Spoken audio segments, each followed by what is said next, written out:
écoutez, ravie de vous accueillir, François Dupuis. François, vous êtes du coup sociologue des organisations. Hein, vous intervenez Vous me disiez tout à l'heure que vous intervenez encore dans plein de structures, hein, en faisant du conseil. Vous avez travaillé pendant plus de 15 ans avec Michel Crozier. Donc vous faites évoluer la pensée aujourd'hui, vous la transmettez et c'est ce que vous allez faire aujourd'hui avec nous. Vous êtes enseignant-chercheur, notamment dans les business schools en France et puis aux États-Unis. Vous intervenez aussi au niveau mondial. Et puis vous êtes auteur de plusieurs ouvrages de référence dans le monde des organisations. On en parlera un petit peu, mais en tout cas vous allez nous partager tout ça. Alors pour nous, coachs d'organisation, écoutez, on est ravis et on partage avec vous la notion d'importance du contexte quand on analyse une situation dans laquelle quand on intervient chez nos clients. Aujourd'hui, il y a pas mal de participants qui sont systémiciens, peut-être quelques sociologues dans la salle. En tout cas, nous travaillons vraiment sur les systèmes. Vous avez au cours de vos travaux souligné que c'est votre mot, hein, je cite, que les organisations tayloriennes n'ont pas disparu, et loin de là, donc vous nous en direz quelques mots. Vous fustigez notamment les dirigeants qui prennent le contrôle par la mise en œuvre de process de reporting qui finalement ont un effet inverse à l'effet escompté, à savoir la réussite des transformations. Je vais vous dire un petit mot, j'imagine, là-dessus. Dans vos 3 derniers ouvrages, Lost in Management, vous démontez les mécanismes de l'appauvrissement de la pensée managériale qui finalement ont des conséquences sur les organisations assez dommageables, j'ai envie de vous dire. Alors nous, aujourd'hui, notre association C-Corp, on rassemble des coachs d'organisation, comme on l'a dit jusque-là. Nous accompagnons des individus, et notamment vous aviez fait des hypothèses sur la montée du coaching dans les organisations, notamment le coaching individuel, mais nous accompagnons aussi des collectifs, et notamment sur des transformations culturelles. Et nous rencontrons tous les jours, là où ça coince, dans ce genre de transformation, ce qui n'est pas... une mince affaire. Alors, on va être très à l'écoute de ce que vous allez pouvoir nous dire et vos perspectives sur les organisations. Peut-être aussi sur l'émergence de notre métier, qui finalement n'est ni que du coaching individuel, ni du conseil à l'accompagnement du changement, mais un accompagnement, je dirais, systémique, d'organisation, et finalement qui parle d'humain, mais aussi de complexité, puisque notre objectif, c'est l'autonomisation du corps social. Donc je vous laisse la parole et on vous remercie chaleureusement d'être parmi nous, parce que je crois que vous me disiez tout à l'heure aussi que vous êtes une des rares conférences que vous avez acceptées, en tout cas ce trimestre, et on est très content de vous écouter. Donc je vous laisse la parole.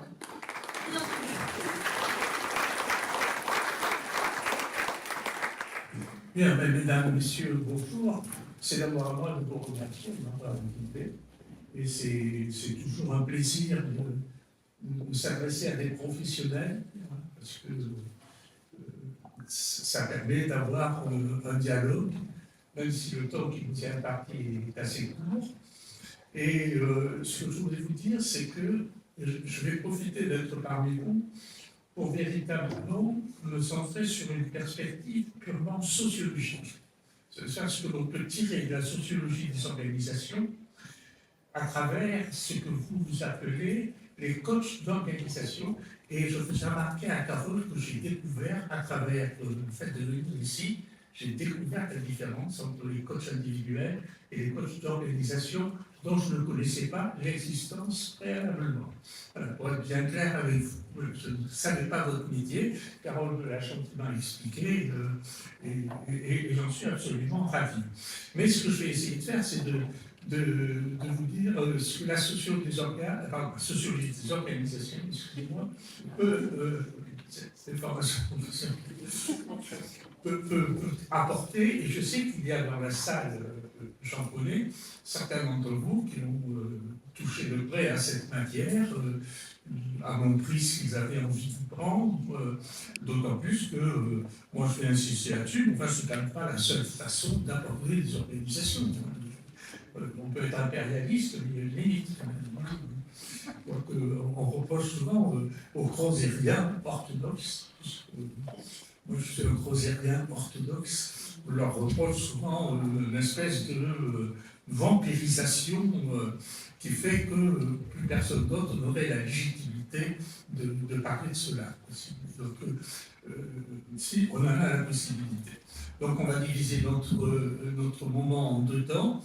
Dans un premier temps, je vais essayer de dire ce que la sociologie des organisations effectivement peut apporter. Et dans un deuxième temps, on pourra peut-être avoir quelques minutes pour des questions et des réponses, sachant que comme je suis très mal élevé, vous allez le constater, et à 3 heures vraiment, il faut que je m'en aille à 15 heures. Parce que n'étant pas parisien, ce qui est un crime, n'étant pas parisien, j'ai un avion à 30 heures pour rentrer chez moi. Alors, je voudrais commencer par être un petit peu provocateur et vous dire, quand le sujet m'a été proposé, mettre l'humain au cœur de la transformation des organisations, je me suis dit, mais est-ce que ce sujet n'est pas tautologique? L'humain, alors, et ça amène donc la question, ah bon, mais si on veut mettre l'humain au centre des organisations, alors qu'est-ce qu'une organisation? Ça veut dire qu'elle n'est pas l'humain, puisque l'on peut y transposer l'humain dedans. Ce que je veux dire, c'est. Et d'ailleurs, quand j'ai écouté, et ça vous a parlé, votre président, etc., 2-3 fois, et c'est tout à fait naturel, on a lâché le mot structure. Ah, voilà, il a été lâché le mot structure. Et donc, on va avoir comme premier élément fort de discussion de se demander qu'est-ce qu'une organisation. Et d'ailleurs, je dois vous dire, vous avez eu la gentillesse de dire que j'enseignais dans des business schools, aussi bien en France qu'aux États-Unis, et finalement c'est pareil. Quand on pose aux gens la question qu'est-ce qu'une organisation, ils ont du mal à répondre. Et directement ou indirectement, ils répondent en termes de structure de côté, et structure plus règles, procédures, process, tout ce qui est censé expliquer comment la structure fonctionne. Et sur ce faisant, on fait une erreur. Vous savez, c'est une erreur. Je veux dire, on ne peut pas réduire une organisation à une structure ou un ensemble de règles, de procédures, de process, de tout ce que vous voulez. On ne peut pas. D'ailleurs, on le sait tous. Regardez par exemple, est-ce qu'il y a dans cette salle ici des gens qui seraient encore assez naïfs, si je peux me permettre, pour penser que les organisations fonctionnent suivant leurs règles? D'abord, si c'était le cas, vous auriez plus de boulot. Mais non seulement les organisations ne fonctionnent pas selon leurs règles, mais encore, heureusement, ouais. Parce que s'ils cherchaient à fonctionner suivant leurs règles, je mets règles au sens générique du terme, processus, définition de fonction, toutes ces choses inutiles, eh bien, si elles cherchaient à fonctionner selon leurs règles, elles se bloqueraient immédiatement. D'ailleurs, vous voyez, c'est curieux parce que moi, ça m'intrigue à mon grand âge. Ce que je viens de dire, tout le monde le sait. Et est-ce que ça empêche qui que ce soit de produire toujours plus de règles, de procédures, etc. Non, on le sait, mais ça ne dit rien. Alors, vous dites aux gens, mais alors dans le fond, si vous croyez que ça va se passer comme ça, comment vous appelez en français quand il y a des gens qui ne sont pas contents? Malheureux. Ils veulent réclamer quelque chose, ils veulent mettre sur le patron la pression maximale. Et pour mettre sur le patron la pression maximale, ils n'ont qu'à décider subitement d'appliquer strictement toutes les règles et les procédures qui sont censées appliquer. Donc, ça suffit. Et alors, c'est joli parce que chez nous, on appelle ça la grève du zèle. Voilà. Hein. Mais nos amis anglo-saxons, on met la grève du zèle, si vous ne savez pas ce que ça veut dire, il faut qu'on vous l'explique. Mais nos amis anglo-saxons ont des expressions bien plus lisibles que nous. Je ne sais pas s'il y en a qui savent ici comment on dit la grève du zèle en anglais. Ça se dit working to rule. What are you doing? I'm just working to rule, which means I'm on strike. C'est-à-dire, je suis en grève. Les Américains disent working by the book. C'est pareil, c'est travailler sur ce que tu dis. Vous voyez, c'est encore plus clair que chez nous. Et je répète, et ça n'empêche personne d'en produire toujours davantage. Alors, si on avait le temps, moi je vous expliquerai pourquoi on en produit toujours davantage. Ce qui est d'ailleurs, vous l'avez indiqué, hein, ce qui est la marque du fait que jamais la bureaucratie n'a atteint le niveau qu'elle a atteint aujourd'hui dans le secteur marchand. Jamais. Et vous voyez, nous sommes dans un pays qui croit tout à fait, pas comme notre pays d'ailleurs, dans un environnement qui croit tout à fait aujourd'hui. La logique, c'est que les administrations publiques cherchent à se rapprocher de la gestion du secteur marchand parce qu'elle serait plus efficace. Ça porte d'ailleurs un nom, ça s'appelle le New Public Management, pour les spécialistes, alors que dans la réalité, c'est l'inverse. C'est plutôt les organisations du secteur marchand qui se rapprochent du secteur public en essayant, si je peux m'exprimer ainsi, à les équivaloir en termes de procédures, en termes de règles, de fonctionnement, etc., etc. Donc, si on ne peut pas réduire une organisation à un ensemble de règles, de procédures, de structures, de tout ce que vous voulez, qu'est-ce qu'une organisation? Eh bien, une organisation, c'est faite de ce que font les gens. Alors, vous voyez, mettre l'humain au cœur de l'organisation, mais il y a puisque c'est l'organisation. Vous voyez pourquoi le titre m'avait troublé. C'est fait ce que font les gens. Et si j'étais un bon sociologue, je dirais, une organisation, c'est un ensemble de stratégies rationnelles d'acteurs. Donc je vais revenir tout à l'heure sur cette notion de rationalité, qui est une notion qui, si vous êtes systémicien, vous intéresse au plus haut point, n'est-ce pas? Mais effectivement, si on regarde de près le fonctionnement quotidien, si on veut comprendre ce qu'est l'organisation, elle est faite de ce que font les uns et les autres, comme vous l'avez indiqué, et j'y reviendrai, dans le contexte dans lequel ils se trouvent, et plus précisément d'ailleurs, dans le contexte dans lequel on les a mis. Et c'est important de faire cette distinction, parce que ça vous fait tout de suite comprendre la question des injonctions contradictoires. C'est-à-dire qu'on met les gens dans un contexte, puis ensuite on leur dit faites comme ça. Mais par exemple, vous voyez, le grand échec des organisations, cette fois-ci du secteur marchand, c'est de ne pas avoir réussi à introduire des modes coopératifs. La coopération, c'est un Graal que toutes les entreprises cherchent sans jamais réussir à l'atteindre.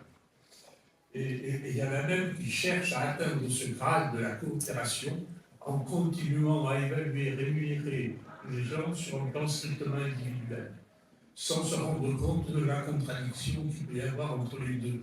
Et bon, ça fait bien. Et donc, du coup, si on veut comprendre le fonctionnement d'une organisation, qu'est-ce qu'il faut? Il faut comprendre pourquoi les gens font ce qu'ils font. C'est la base même, pourquoi les gens font ce qu'ils font.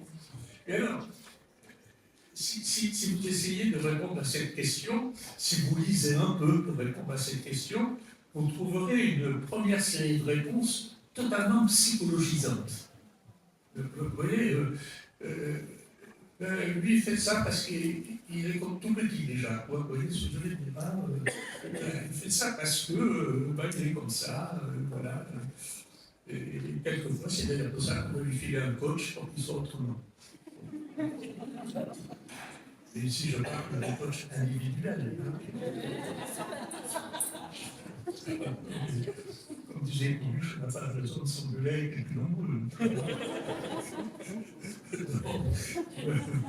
C'était juste une petite incident. Mais non, moi je comprends très bien la tentation naturelle que nous avons de donner une interprétation au comportement à travers des caractéristiques individuelles, mais non. Non. Et d'ailleurs, vous voyez, c'est très intéressant, et je vais revenir sur une notion que vous avez utilisée, parce que du coup, quand vous lisez LinkedIn, c'est intéressant, LinkedIn, c'est le journal quotidien du management, c'est comme ça. Et moi, ce que j'aime bien dans LinkedIn, c'est combien de recettes avez-vous trouvé dans LinkedIn pour être un bon, je vais utiliser un mot qui me fait horreur, pour être un bon leader. Ah, le leader et le leadership. Je ne sais pas quand est-ce qu'on sera débarrassé de ces notions, mais j'espère un jour. Mais vous trouvez toute une série de recettes. Le bon leader, il est ceci, il est cela, il est ceci, il est cela, il est ceci, il est cela. Voilà. Et si vous voulez être un bon leader efficace, eh ben, faites ceci, faites ceci, faites ceci, faites cela. Ce qui, chaque parole, comme vous l'avez noté, décontextualise complètement le comportement des acteurs. Parce que si vous, Carole, vous êtes un bon leader dans votre organisation et vous m'expliquez ce que vous faites pour être un bon leader, moi je vais être un bon leader dans mon organisation en faisant ce que vous faites. Sauf que comme nous ne sommes pas dans le même contexte, eh bien, je peux me planter de la meilleure des façons.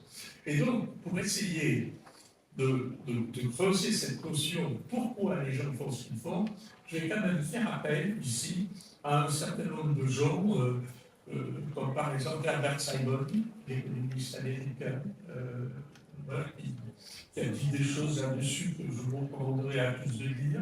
Thomas Schelling. Thomas Schelling, c'est Simon, c'est un pionnier, Schelling aussi. Lisez un petit livre, un vieux petit livre, qui s'appelle La tyrannie des petites décisions, qui est un petit livre tout à fait passionnant sur le comportement des acteurs. Et puis, bien sûr, je vais citer Michel Crozier. Sinon, tant que je ne le cite pas, il se retrouverait dans ce tour. Et qu'est-ce qu'ils nous ont dit, ces gens? Je vais formuler en termes le plus simple possible. Ils nous ont dit, dans les organisations, les gens, les acteurs, comme les sociologues, font ce qu'ils font parce qu'ils sont intelligents. Jamais parce qu'ils sont bêtes. Je veux dire, si je le formule autrement, je dirais, nous n'avons dans les organisations aucun problème avec la bêtise humaine. Nous en avons beaucoup plus avec l'intelligence humaine. Je veux dire, les organisations seraient bien plus faciles à piloter si tout le monde était idiot. On pourrait le dire comme ça. Alors, ça veut dire qu'il faut définir ce que c'est l'intelligence humaine. Parce que, en plus, allez, franchement, je ne sais pas comment vous êtes, mais moi ça m'arrive. Je passe mon temps à regarder les gens autour de moi et à penser qu'ils sont sourds. Voilà, oui, c'est très facile de faire ça. Hein. Il est idiot, il est bête, il est sourd, etc. Et donc, ça ne fonctionne pas comme ça.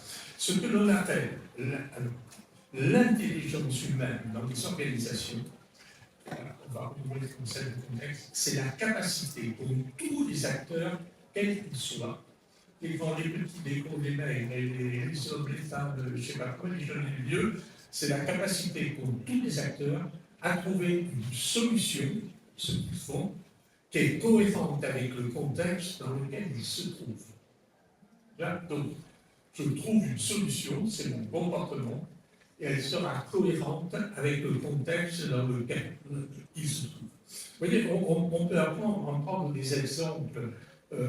Je vais prendre un premier exemple qui est, un exemple tout simple, tout bête, fait prendre dans la vie familiale. Supposez, je vais le prendre chez moi, parce que quand on parle de la famille, on ne sait pas comment. Supposez que j'ai un jeune fils, ce qui est vrai, il y a un certain temps, on va dire ça comme ça. Supposez que le gamin, il rentre de l'école avec des mauvaises notes. Et moi, vous savez, vous rentrez chez vous, quelquefois vous êtes crevé, vous en avez marre, vivement que je sois chez moi, la soirée va être bonne, il y a un bon match de foot, etc., c'est cool, ça va être bien. Et la première chose que vous avez, une fois que vous ouvrez la porte de chez vous, c'est on vous apporte le carnet de notes du gamin avec des notes complètement dégueulasses.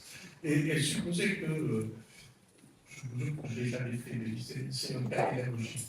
Supposez que je me laisse aller et je lui balance une tarte au gamin. Qu'est-ce qu'il va faire la prochaine fois? Il n'y a pas besoin d'avoir fait 40 ans de sociologie pour donner la réponse. Madame, vous êtes d'accord avec moi? Il va me dire la prochaine fois, il ne dira pas les notes. S'il ne me dit pas les notes, c'est parce qu'il est bête ou parce qu'il est intelligent? C'est parce qu'il est intelligent. La preuve, c'est que si malgré que je lui tape dessus, il continue à me dire ses notes, je vais m'inquiéter pour lui. Oui, vous voyez, c'est ça que la sociologie vient. Je m'inquiétais pour lui, c'est-à-dire qu'il n'est pas capable de trouver une solution cachée de notes, qui est cohérente avec le contexte que je lui ai fait, puisque je lui tape dessus. Mais si on prend un exemple maintenant de le business, c'est ce que je disais tout à l'heure. Je vois des entreprises Bien sûr, toutes les entreprises se donnent des valeurs. Vous l'avez vu. J'ai envie de vous dire, si vous travaillez pour des entreprises qui ne se donnent pas de valeur, arrêtez de travailler pour elles. Hein, je sais pas. Qu'est-ce que c'est que les valeurs? Posez-vous la question. Quand vous allez travailler dans une entreprise qui a des valeurs, demandez aux gens que vous interviewez, pas au patron, aux gens que vous interviewez, demandez aux valeurs. Ces valeurs, est-ce qu'elles correspondent à des comportements réels? Tout le monde rigole. Bien sûr que non. La preuve, c'est que quelquefois, les entreprises, vous voyez, vous avez un tas avec votre nom dessus, et puis, quand vous le renversez, il y a les valeurs de l'entreprise écrites derrière. Parce que des fois, vous vous en souviendrez pas, on vous les rappelle. En fait, les valeurs, c'est ce que les entreprises n'ont pas et souhaiteraient avoir. Donc, les valeurs, ça relève du management par l'injonction. Et donc, vous pensez que là, vous allez transformer les organisations par l'injonction. Vous allez dire aux gens, alors j'en ai cité une qui est la plus répandue, je vais la reprendre, qui est la valeur coopération. Nous sommes, voilà, il y a une banque qu'elle a fait son principe de base, je ne vais pas la citer, qui sponsorise le rugby.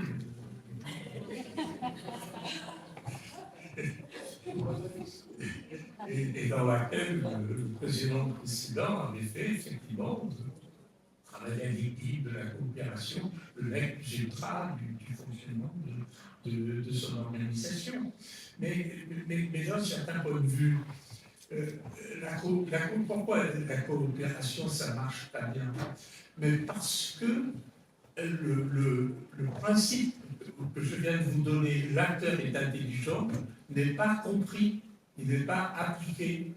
C'est-à-dire le lien entre le contexte dans lequel je mets l'acteur et le comportement de chacun de cet acteur est un lien qui n'est pas fait. Et d'un certain point de vue, les entreprises ne veulent pas se lâcher les mains sans se tenir des pieds ou l'inverse. Eh bien, sur la coopération, je vais dire, ok, la coopération c'est essentiel. Tout le monde a compris que la coopération c'est essentiel. Je ne sais pas, vous le savez tous, non? Je suppose. La coopération, c'est le moyen, ce n'est pas une vue de l'esprit, la coopération, c'est une nécessité dans les organisations. C'est ce qui permet tout à la fois de réduire les coûts, tout en améliorant la qualité.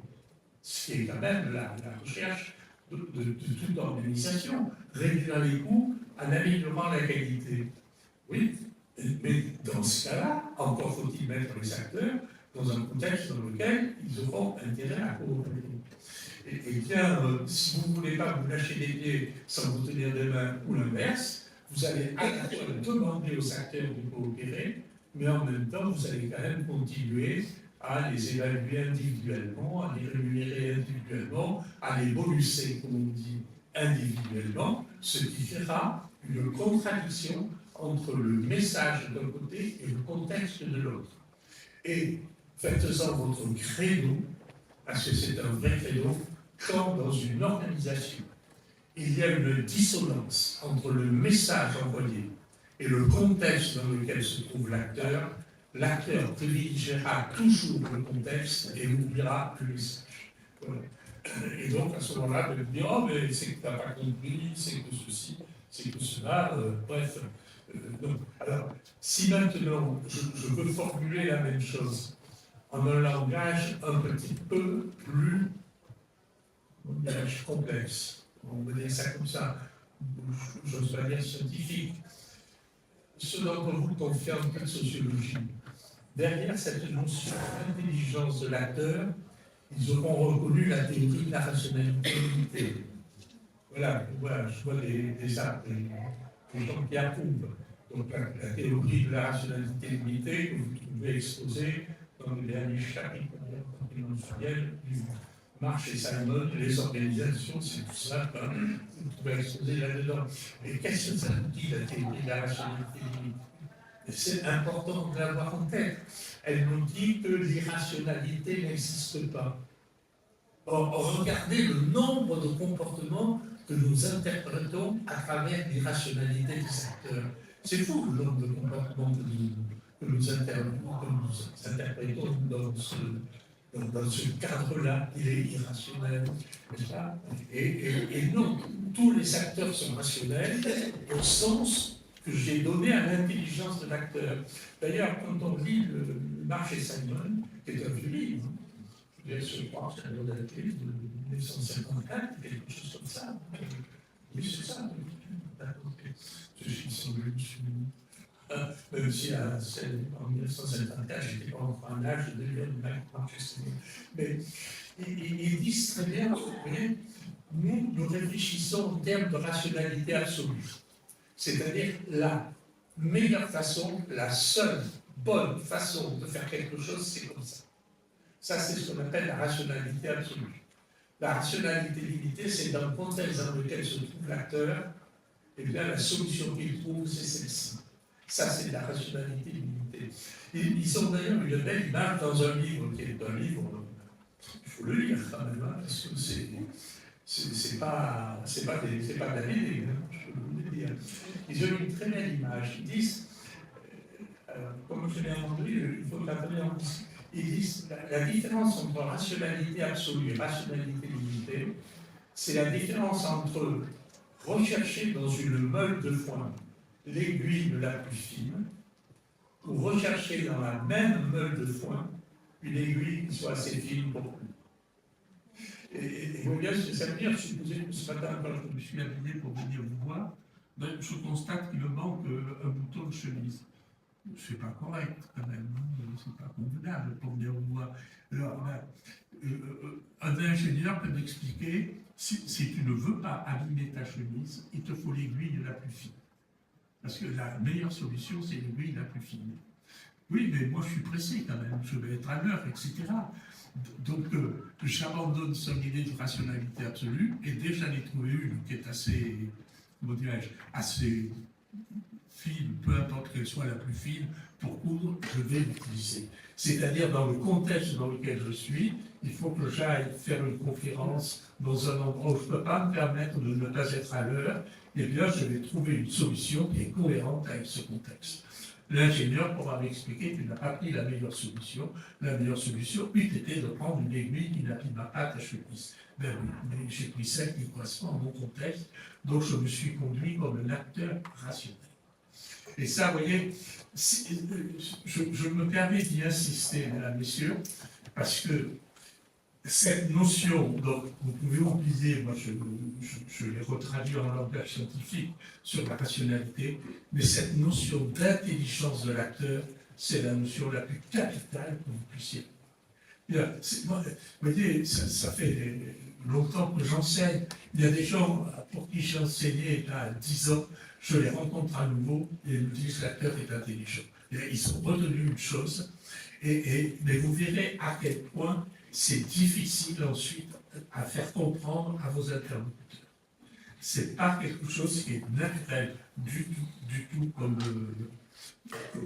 raisonnement, oui, on peut dire ça comme ça, c'est pas quelque chose qui est naturel du tout. Et ma foi, si on ne le comprend pas, alors on va aller vers, je vous le disais tout à l'heure, des interprétations qui sont des interprétations psychologisantes, morales aussi. On donne des interprétations morales. Alors, ce qu'il va nous falloir comprendre maintenant, c'est que cette intelligence de l'acteur, et je répète encore une fois, l'organisation, c'est l'ensemble de ces acteurs, elle est à la fois un problème et elle est une solution. Alors, comme je l'ai déjà un petit peu anticipé, elle est souvent vécue d'abord comme un problème. Comme je le disais tout à l'heure, ce serait mieux si les gens n'étaient pas intelligents, si les gens ne réfléchissaient pas. D'ailleurs, je voudrais vous faire remarquer une chose, mesdames et messieurs. C'est que, vous y avez fait référence, Carole, tout à l'heure, le déluge procédurier dans lequel sont engagées les entreprises. J'appelle ça, moi, le déluge des procès, la surprocessisation dans laquelle sont engagées les organisations, à travers l'utilisation parfois démentielle de ce qu'on appelle pudiquement les outils du management. C'est-à-dire des process, les indicateurs de performance, les KPIs, excusez-moi, voilà, et les systèmes de reporting. Eh bien, quelle est leur vocation? Leur vocation, elle est double, de certain point de vue. Elle est de savoir ce que font les gens. C'est-à-dire qu'à travers ça, on va pouvoir contrôler ce que font les gens. Mais elle a une seconde utilité. Elle est destinée à séparer le fonctionnement de l'organisation des individus eux-mêmes. Car vous comprenez que si tout est prévu par la règle, eh bien, peu importe que ce soit Carole Deschamps ou François Dupuis qui soit aux manettes, comme tout est prévu par les règles, je sais comment les choses vont se passer. Et c'est pour ça que je vous disais que nous sommes aujourd'hui en plein terrorisme bureaucratique. Ça nous vient de Max Weber. Ça nous vient de Taylor. Vous allez dire Taylor, ça nous vient de Taylor. Voilà. Mais pourquoi? Quelle était la théorie de Max Weber? La théorie de Max Weber, c'est que tout le monde doit être égal devant la loi. Bon, pour que tout le monde soit égal devant la loi, il faut que la façon dont la loi soit appliquée ne dépende pas de ceux qui l'appliquent. Vous comprenez bien? Donc, elle va dépendre des règles que l'on doit appliquer. Et puis, cette approche weberienne, petit à petit, a été étendue au fonctionnement interne des organisations. Si on veut que les gens soient traités de façon fair, comme on dit, de façon équivalente, eh bien, il faut que la façon dont ils sont traités relève de règles, de process, de procédures, etc. Et vous aurez d'ailleurs observé une chose, il y a eu une évolution dans les process. Au début, les process disaient aux gens ce qu'ils devaient faire. Aujourd'hui, les process leur disent comment ils doivent le faire. C'est-à-dire que la réduction de la marge de liberté est aujourd'hui poussée à l'extrême dans la surprocessisation des organisations. Et dans le fond, vous avez des dirigeants qui disent c'est parfait, parce que plus j'aurai de process, et moins je dépendrai des gens qui, chez moi, sont censés les appliquer. Voilà. Donc je gagne, moi, dirigeant, des marges de liberté. Le problème, ça nous ramène à ce qu'on disait tout à l'heure, c'est que l'effet produit est exactement l'effet inverse. C'est-à-dire, plus je produis de règles générales et impersonnelles, de process, de procédures, et moins l'organisation peut fonctionner en les suivant. Et donc, l'organisation ne peut fonctionner que parce que les acteurs vont accepter de ne pas appliquer les règles et les process qu'ils doivent appliquer. Je voudrais vous l'illustrer. Avec deux de mes collègues, nous avons fait en 2020, donc en plein Covid, c'est pour ça que c'est 2020 en plein Covid, on a fait une étude sur 9 organisations. Alors, je ne dis pas 9 entreprises, puisqu'il y avait une administration au milieu qui était en conseil général. Mais les 9 organisations étaient toutes des grosses organisations. Je n'ai pas l'importance que je les cite, mais il y avait, je ne sais pas, Veolia, Sodexo, mais ce n'était pas des PME, c'est ce que je veux dire. Et on s'est posé la question, et on l'a posée aux dirigeants, c'est les dirigeants qui ont accepté que l'on travaille là-dessus, et de dire, mais comment est gérée la crise chez nous? Comment est gérée cette crise Covid chez nous? Qui la gère? Et on est parti d'une définition, qu'est-ce que ça veut dire gérer la crise? Ça veut dire poursuivre l'activité. Vous voyez ce que je veux dire? Gérer la crise, ce n'est pas simplement distribuer des masques, du gel, etc. Il faut que l'activité continue. Lorsque nous avons regardé comment a été gérée la crise, on a trouvé deux choses. La première, je crois qu'aucune des deux ne va vous étonner. La première, c'est que c'est l'enseignement de proximité qui a géré la crise. C'est-à-dire, ça a redistribué les cartes au sein de ce qu'on appelle le management. C'est effectivement ceux qui sont au contact direct des équipes qui travaillaient sur la production de l'activité, qui ont été capables de gérer cette crise, au détriment d'ailleurs, par exemple, de tout ce qui est l'encadrement intermédiaire, qui a eu beaucoup de mal, et qui a toujours d'ailleurs beaucoup de mal à se positionner aujourd'hui dans les organisations. Voilà, la question n'est pas résolue. Mais le deuxième point que nous avons mis en évidence, qui ne vous étonnera peut-être pas, c'est que cet encadrement de proximité a géré la crise en pratiquant ce que l'on appelle la désobéissance organisationnelle. C'est-à-dire la désobéissance organisationnelle, oui, j'entends vous dites oui, parce que vous avez bien compris ce que ça veut dire. Hein. Ça veut dire, si je veux poursuivre l'activité, je ne peux pas le faire en appliquant les règles. Donc, je vais m'exonérer de toutes ces règles, sauf que là, personne ne leur a reproché. Hein. Personne n'est allé dire, c'est pas bien, ça c'est pas correct, c'est vilain. Et comme je me souviens que quand nous avons restitué ça aux dirigeants d'entreprise, voilà, c'est la désobéissance organisationnelle qui vous a permis de continuer votre activité. Certains ont sursauté et d'autres en ont tiré les conséquences. Et quelles conséquences en ont-ils tiré? Et là, je citerai aucune entreprise. C'est de se dire, mais dans le fond, mon organisation, elle a aussi bien fonctionné et même mieux fonctionné sans le fatras bureaucratique, moi j'appelle ça comme ça, le fatras bureaucratique. Et qui est-ce qui produit le fatras bureaucratique? C'est les fonctions support-siège. Et donc, une des leçons qui a été tirée, qui est une vraie transformation dans quelques organisations, c'est de se dire stop, on va dégraisser, excusez-moi l'expression, mais ils l'ont posé comme ça, une bonne partie de ces fonctions support-siège, et on va laisser faire, pour partie, je ne suis malheureusement pas sûr que ça dure éternellement, on va laisser faire l'encadrement de proximité lorsqu'il s'agit d'organiser la production au quotidien. D'un certain point de vue, ça a amené à quelque chose qui, du point de vue de la transformation des organisations, est quelque chose de très intéressant, sur laquelle nous, on a essayé de conseiller là-dessus, et de dire, parce que tout le monde vous dit toujours, ben, il en faut bien des process. Oui, bien sûr qu'il faut des process. Personne ne dit le contraire. En revanche, ce qui est le problème, c'est la multiplication incontrôlée des process. Et pourquoi la multiplication des process est incontrôlée? Parce que les organisations sont segmentées et que chaque segment produit du process sans savoir ce que les autres segments ont produit comme process.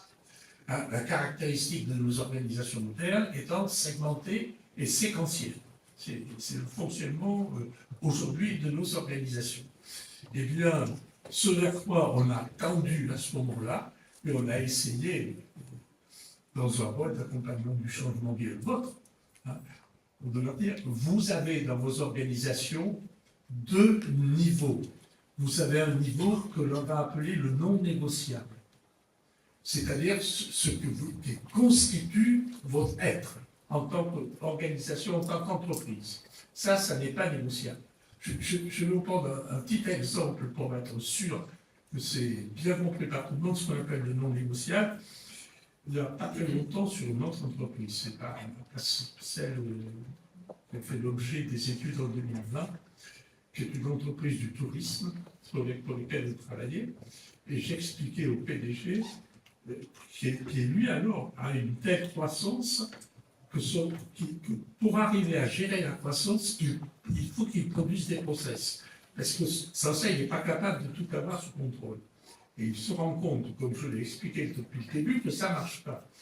Je lui dis, vous avez du non négociable, et puis ensuite, vous laissez les gens s'adapter au contexte dans lequel ils se trouvent. Et il me dit, le non négociable, qu'est-ce que c'est? Et il me dit, quasiment honteux, est-ce que le non négociable, par exemple, c'est la tenue des gens? Et je lui dis, vous êtes dans le tourisme, bien sûr que le non négociable, c'est la tenue des gens. Bien sûr, ça en fait partie. De la même façon, je lui dis, vous voyez, vous avez des clients qui viennent dans des endroits qui sont éparpillés, c'est du tourisme. Le non négociable, c'est ce qui constitue votre marque. Votre marque, elle se caractérise par ça, ça, ça, ça et ça.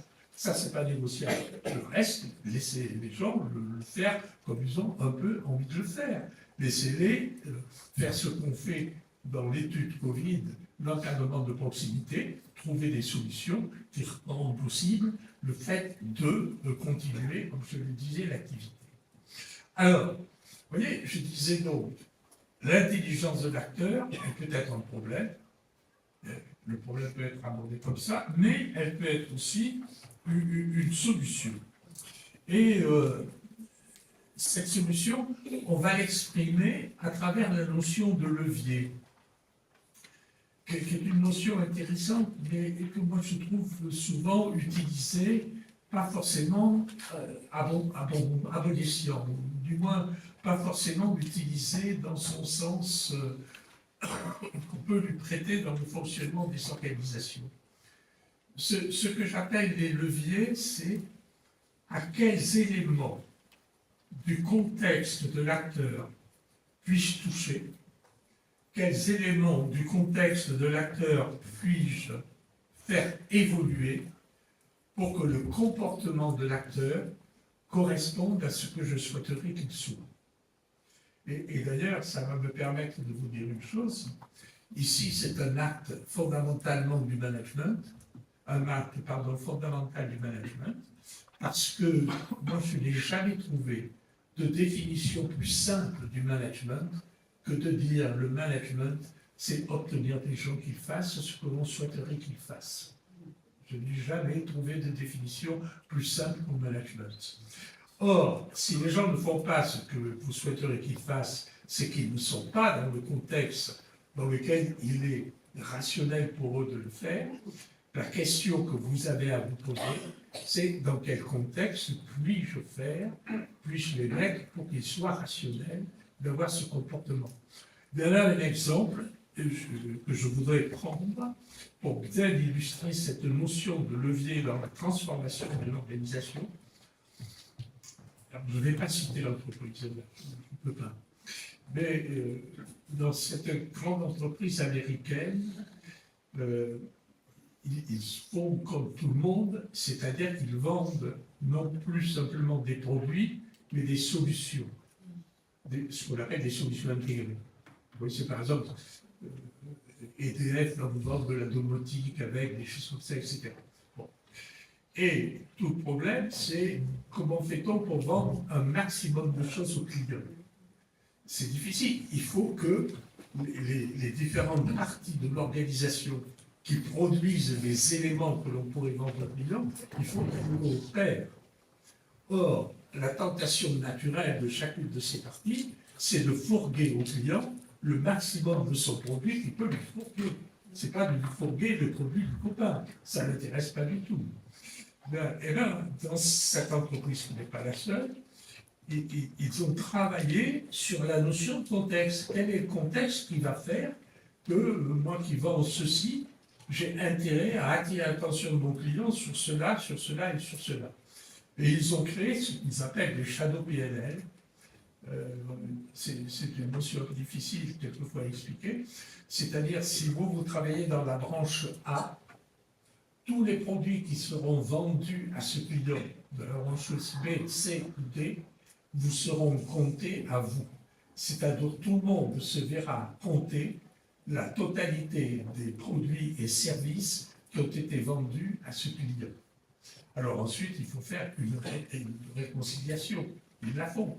Mais vous voyez bien que si vous fonctionnez comme cela, vous mettez les acteurs dans un contexte dans lequel, alors, la stratégie rationnelle, intelligente, comme vous voulez, c'est bien, effectivement, de coopérer à la vente maximale que l'on peut faire vis-à-vis d'un tel client. Je le dis parce que, pour montrer que ça n'est pas impossible, et en même temps pour vous montrer qu'il n'y a pas de règle. C'est-à-dire que c'est dans chaque organisation, en fonction de ce qu'elle fait, du produit ou du service qu'elle met sur le marché, qu'elle peut s'interroger là-dessus. Maintenant, vous voyez bien que pour faire des choses pareilles, vous vous heurterez à la résistance des dirigeants.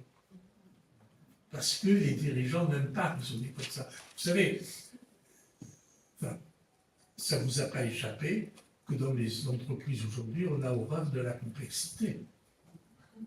Ça ne vous a pas échappé. Et pourquoi on a horreur de la complexité? Parce qu'elle est complexe. Voilà. Et donc, on préfère la simplicité. Oui, mais la simplicité, ça ne marche pas.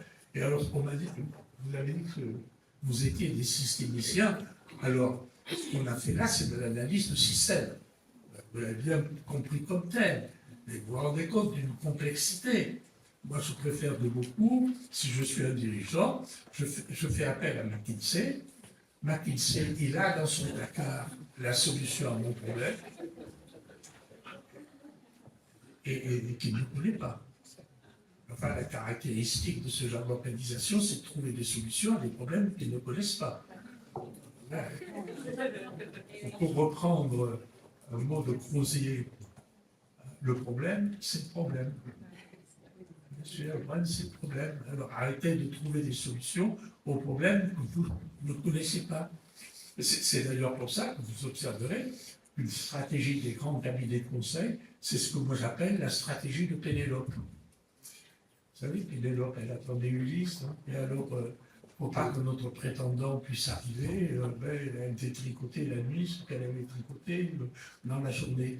Eh bien, moi j'observe quelques cabinets de conseil, à mon grand âge, je peux me permettre, ils surprocessent une organisation, puis ensuite ils disent il y a trop de process, il faut arrêter le process. Pénélope, pas de façon de le considérer que c'est.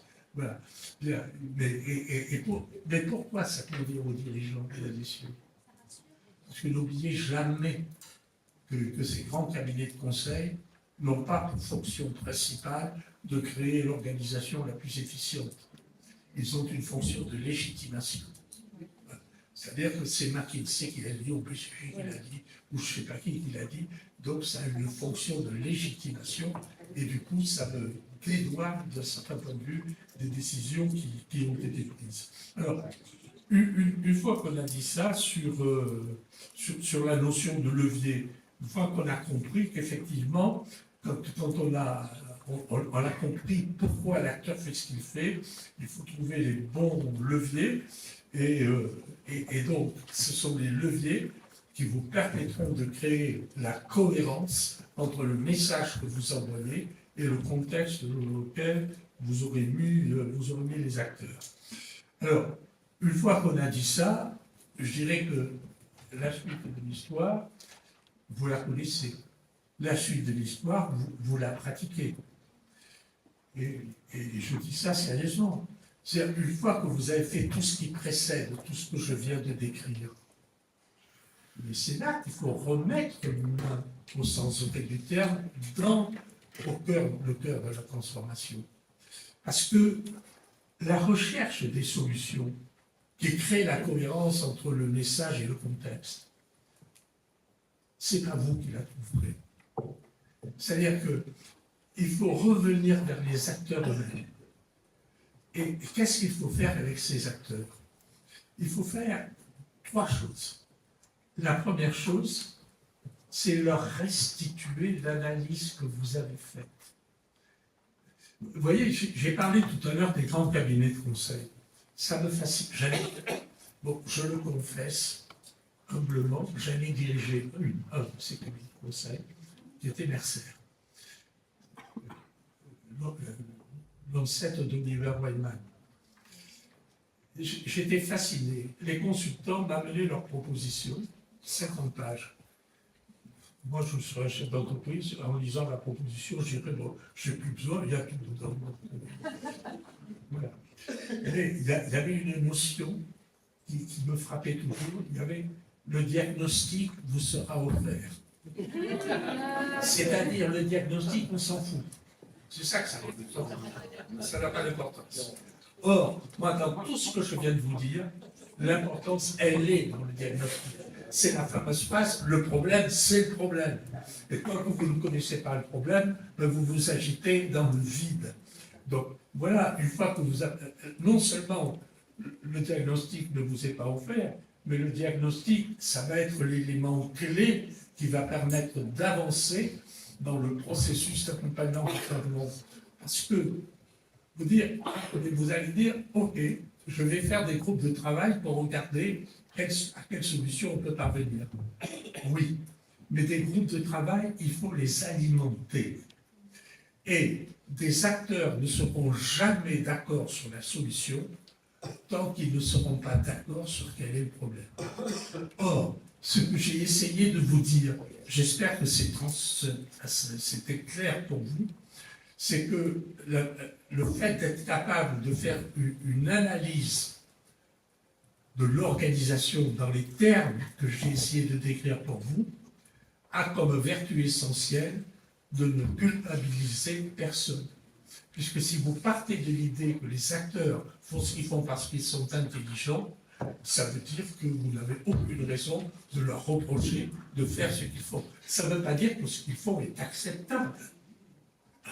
Ça veut dire qu'ils ne sont pas responsables au sens moral de ce qu'ils font. Et donc, quand vous faites des groupes de travail pour rechercher des solutions, le premier point, c'est de leur restituer le diagnostic qui a été fait. Le premier point d'une stratégie d'accompagnement du changement, c'est de mettre les acteurs d'accord sur la nature du problème. Tant qu'ils ne seront pas d'accord sur la nature du problème, ils s'engueuleront. Puis le deuxième temps de cette démarche, c'est de leur faire chercher des solutions. Vous voyez, moi je vais vous raconter encore une... Je procède par exemple parce que ça illustre mieux. Vous voyez, il y a longtemps, et il y a Jean-Yves Guélin, je vois là, ça me rappelle des souvenirs. Tu étais déjà avec nous quand on a fait Air France. Bon. Donc, tu te souviens de l'histoire. Voilà. Donc, Air France faisait faillite.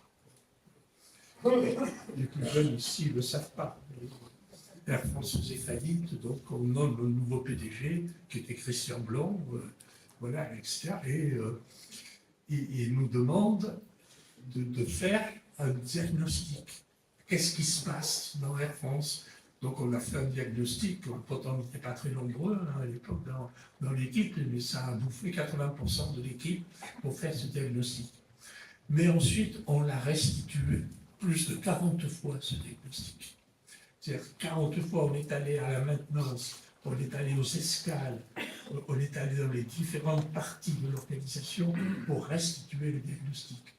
Et ensuite, effectivement, on a pu faire des groupes de travail.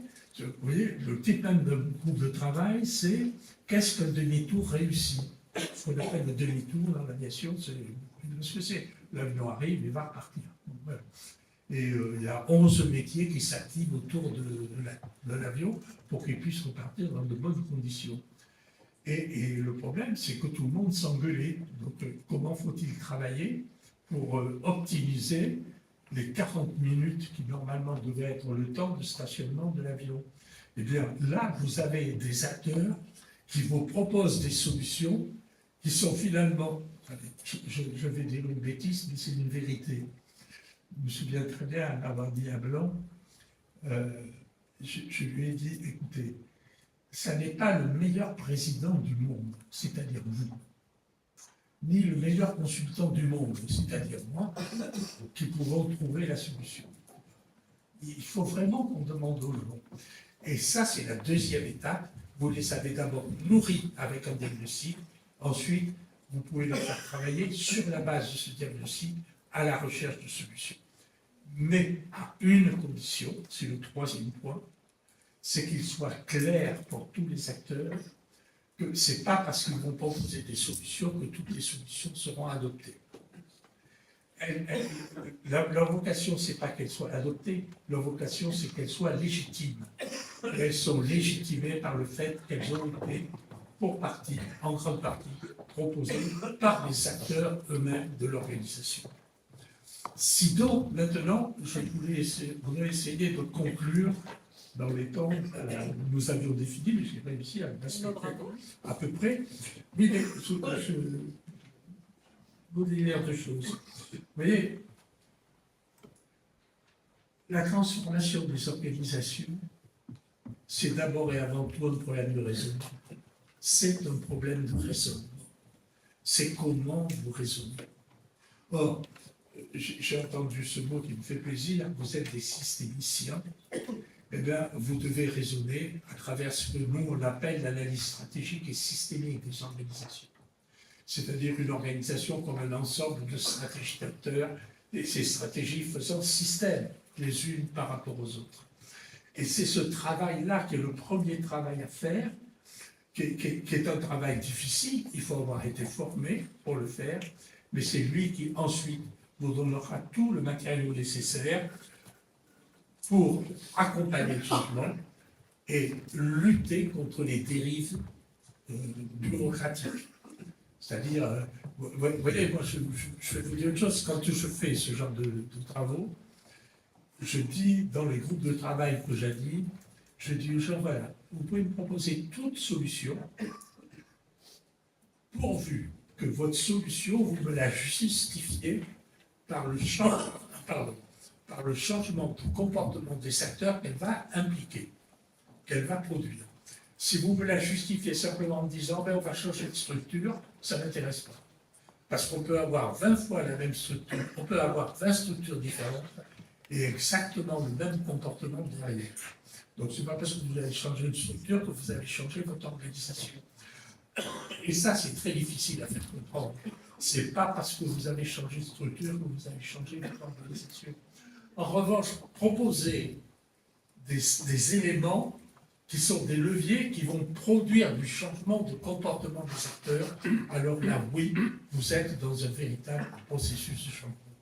Mais bien entendu, ce que je viens de dire là est extrêmement exigeant intellectuellement et vous allez vous heurter à toute une série d'intérêts, vous allez vous heurter à, comme je l'ai dit tout à l'heure, à des acteurs pour qui vont vous dire c'est trop compliqué, c'est trop compliqué.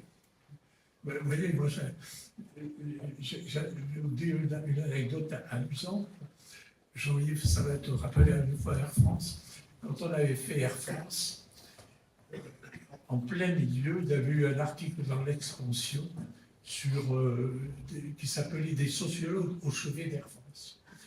Et j'avais reçu le lendemain matin un coup de fil d'Edouard de Royer, qui à l'époque, personnel, était PDG d'Air Liquide, et qui m'avait dit, Monsieur Dupuis, je veux vous voir, parce que je ne comprends pas, alors que c'est déjà un tel bordel chez Air France, qu'il fasse appel à un sociologue. Et bien, ça m'a fait.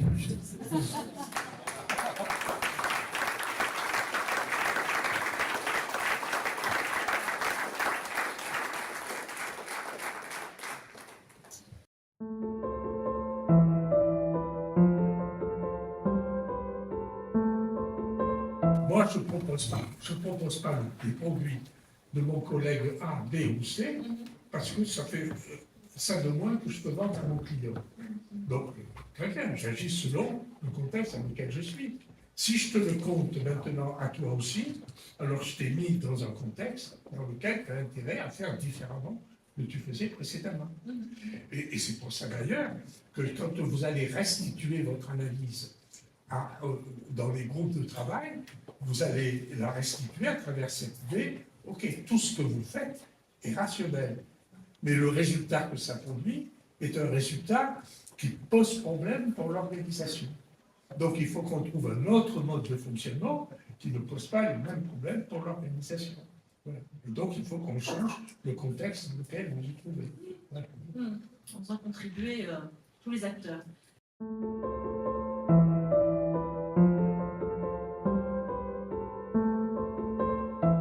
Vous dites une chose qui effectivement dépasse un petit peu ce qu'était notre sujet et en même temps explique beaucoup de choses. Mais toute l'école et après l'école, toute la formation que nous recevons, elle conduit dans ce sens-là.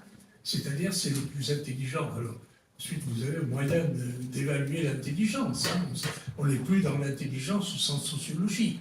On est dans l'intelligence normative, telle que la définissent l'école, les grandes écoles, tout ce que vous voulez.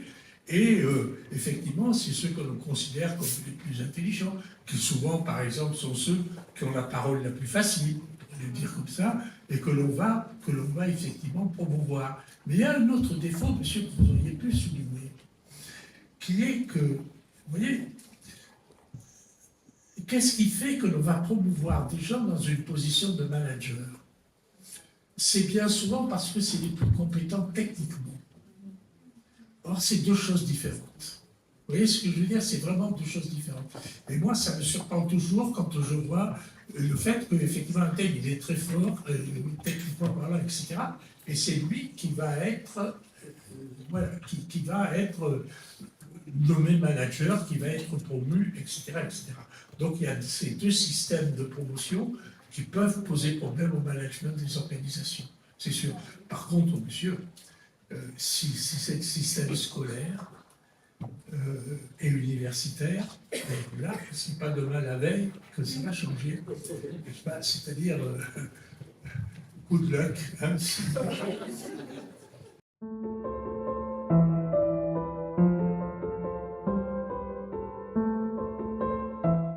Ok, mais vous venez de définir l'intelligence des acteurs, vous venez de la définir. L'intelligence des acteurs, c'est d'avoir ce comportement craintif que vous décrivez, parce qu'ils sont dans un contexte qui est un contexte insécurisant. Donc, si vous êtes dans un contexte insécurisant, vous ne vous sentez pas sécurisé. Donc, ça ne m'étonne pas trop ce que vous dites. Hein, ça... La question, c'est comment on amène les gens enfin, comment on accompagne ça pour que du coup, on retrouve de l'énergie, des initiatives. Mais, moi, je vais vous faire une réponse qui est facile.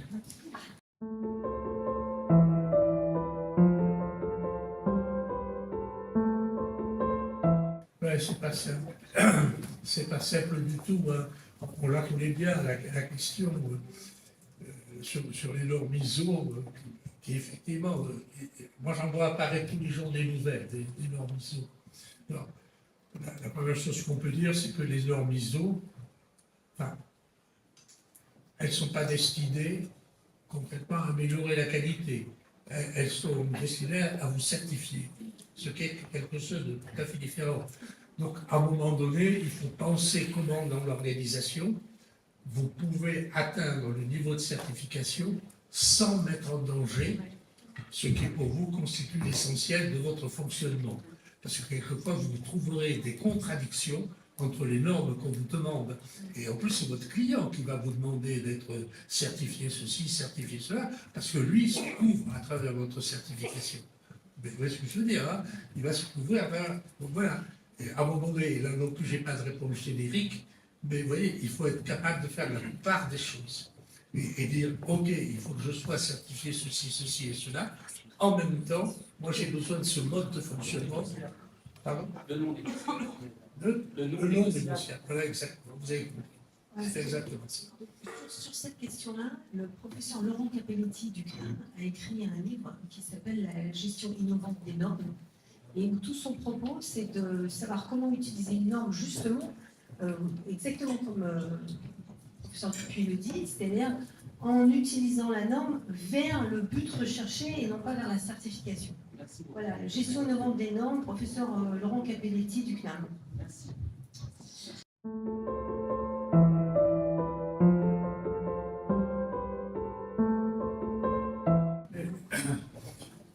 Par définition.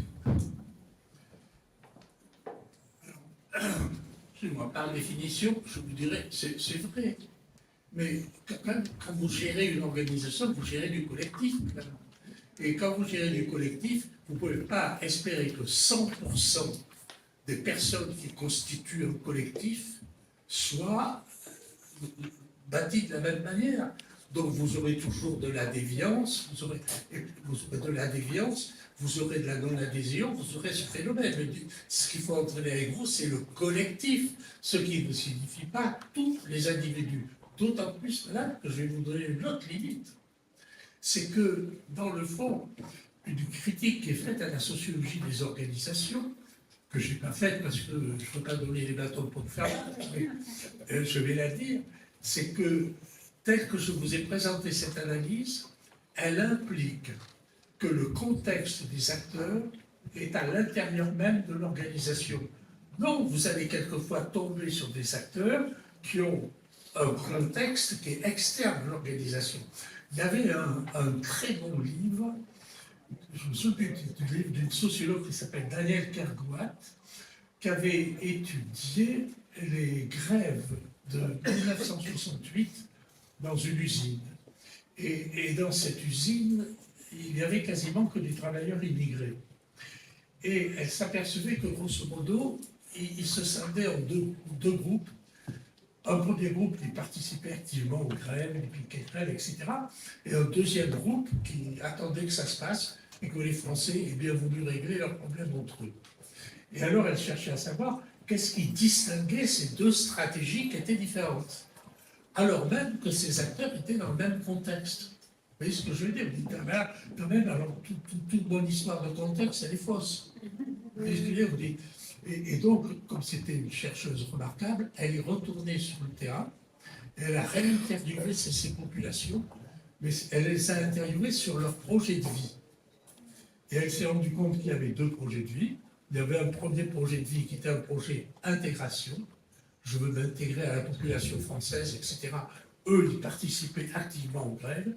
Et il y avait le projet de retour au pays, c'est-à-dire j'essaie d'accumuler un peu d'argent, puis je vais retourner ensuite au pays. Et ceux-là ne participaient en rien au mouvement. Là, vous voyez, le contexte, il n'était même pas à l'intérieur de l'organisation. Donc, non seulement vous aurez toujours des individus qui seront différents, mais vous aurez en plus, éventuellement, des investissements alternatifs, comme on dit quand on est un sociologue politique.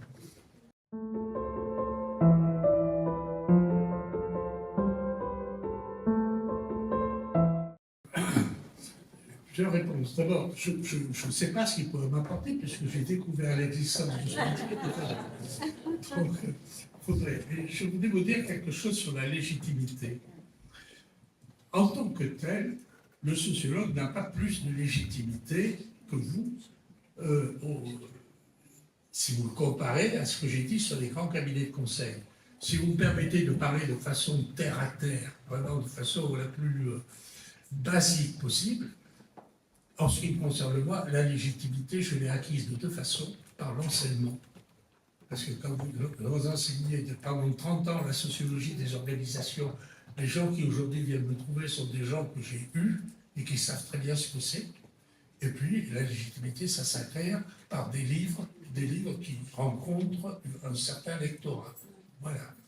Mais quant à savoir si moi, j'attendrais un coach d'organisation, je ne travaille pas tout seul. J'ai quelques personnes autour de moi. Quand les travaux sont trop complexes, j'attendrai de quelqu'un que cette personne connaisse quand même la base de la sociologie. Parce que ce que je vais vendre à mon client, et ce qu'il va attendre de moi, c'est ce type d'approche. Donc il faudrait quelqu'un qui soit... Alors, ça ne veut pas dire un sociologue professionnel, labellisé de tous les côtés, etc., etc., mais quelqu'un pour qui ça ne soit pas la découverte d'un mystère. Puis cela dit, il y a l'intelligence des gens tout court. Hein, Ce qui me vient par rapport à ce qu'un coach d'organisation pourrait apporter à un sociologue, si je puis me permettre, il y a plusieurs choses. Enfin, je vois par rapport à ce que disait Jocelyne sur le côté psychologisant, etc., quelque chose autour du lien entre le côté, le niveau individuel et le niveau collectif. Et je trouve que nous, on navigue régulièrement dans ces niveaux-là. On n'adresse pas que le collectif. Et puis, il y a peut-être prendre soin de chacun aussi. Quel que soit son niveau dans l'organisation. Enfin, prendre soin de chaque acteur, j'ai envie de vous dire ça.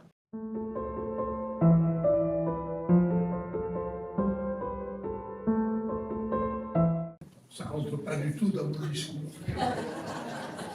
Mais non, mais je comprends la question, mais ça ne rentre pas dans mon discours, monsieur. Et vous avez raison de me la poser, la question, parce que je suis sûr que je ne vais pas tarder à avoir des interventions à faire autour de la notion d'intelligence artificielle.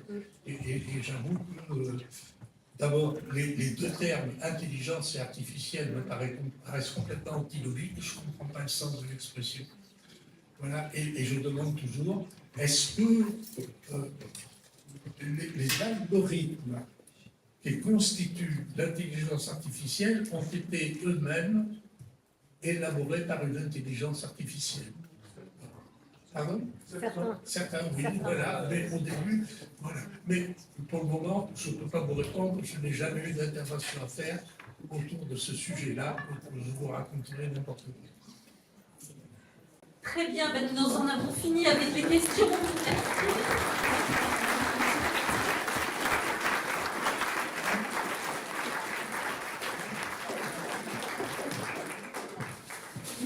C'est moi qui vous remercie. Je voudrais juste dire un mot.